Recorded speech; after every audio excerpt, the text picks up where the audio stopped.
Hi, my name is Jenna and today I'm here doing my October wrap-up. I read 3 books in October, which is pretty exciting. It's a very small number, I suppose, for a booktuber or for people who love to read in general, but I actually didn't read a single book in the month of September. Like, my reading slump was so large, I literally did not read a single book in September. So coming into November, no, we're not in November, well we are in November, but coming into October, reading 3 books was a pretty big deal and I'm pretty happy with it. Unfortunately, there was nothing above a 3-star in October, so that wasn't fun.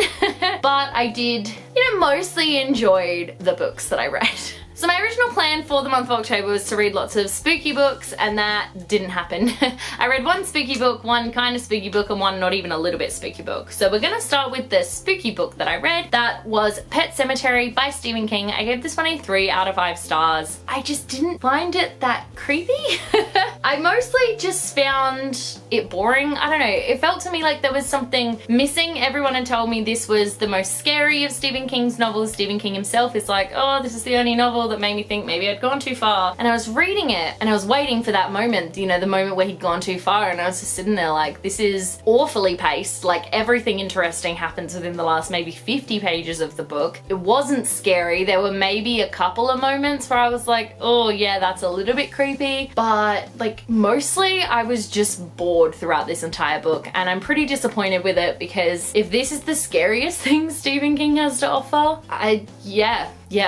I don't know, maybe his films are scarier, but then like I saw both It movies and neither of them were scary, so I don't know, maybe Stephen King and I just don't get along. The second book that I read in the month of October was Looking for Alaska by John Green. This was a reread. I gave this one a 3 out of 5 stars. Not going to talk too much about it. I did an entire Looking for Alaska reading / watching vlog because obviously the new TV show came out. I like-ish the book, but I love the TV show. But I will say Alaska is super annoying in the book, and I did not like her at all. Rereading it, I liked Miles and everybody else in the book, which is why it's still got a 3 stars, and I like the message that it has. But overall, like, especially whenever Alaska was on the page, I was like, can you leave now, please? Oh my god. I just flagged my own review on Goodreads. Oops, my bad. My review should not be flagged. And then the last book that I read in the month of October was The Deathless Girls by Kieran Millwood Hargrave. This was the YA Circle Book Club Book of the Month for October. I gave this one a 2 out of 5 stars. I was very disappointed in it. I definitely feel like I only read half a story when reading this one. Without going into too many spoilers, the books definitely suffered from a pacing issue, lack of characterization, and lack of character motivations. Like, there's this particular sisterly relationship which is really interesting, and then sister disappears and it's like, well, there goes half the novel. If anything, I feel like the story was where the sister was, not where we were, and I just had issues with the pacing, with the characters. The villain was so boring and like the least villain I've ever read about. He made no sense. I remembered going into it, this is meant to be a retelling of The Wives of Dracula. They show up in the epilogue. So yeah,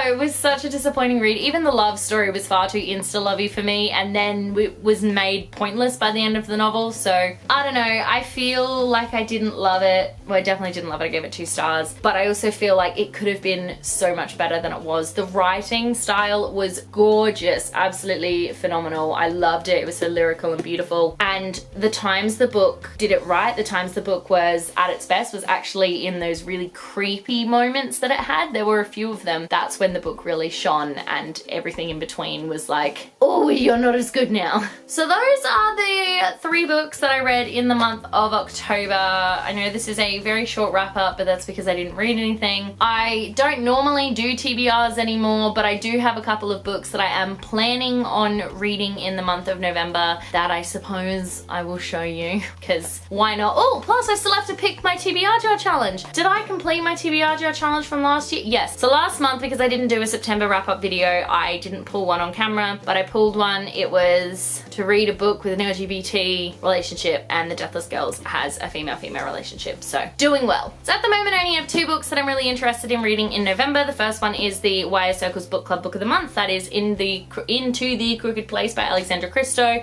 This cover looks gorgeous in that camera, wow. You really can't see the purple until you're facing it in front of the window. Anyway, I don't really know much about what this book is about, but I know that there's a crime lord named Wesley and I already love him, so that's going to be fun. The other book that I'm interested in reading this month is Star Wars Resistance Reborn by Rebecca Roanhorse. This is a Journey to Star Wars The Rise of Skywalker novel. I believe it follows like directly after the events of Last Jedi and like shows them how they're rebuilding the Resistance after what happened at the end of Last Jedi. The fact that Poe's face is so large on the cover makes me think he's gonna be like one of the main characters, which makes me really happy because I love Poe. So I'm keen to read this one. I really want to read it before the new movie comes out because I think I'm gonna cry a lot in that movie.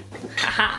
Because I always seem to forget that I did this, let's pull a TBR jar challenge. A book with a 1-word title. I'm sure I can find one. So there we go. Those were the 3 books that I read in the month of October, the 2 books I'm thinking about reading in November, and my TBR jar challenge. Thank you guys so much for watching. Let me know in the comment section below if you have read any of these books and what you thought, because I would absolutely love to know. If you like this video, be sure to give it a huge thumbs up and don't forget to subscribe to my channel so you don't miss a thing. Stay random. Bye.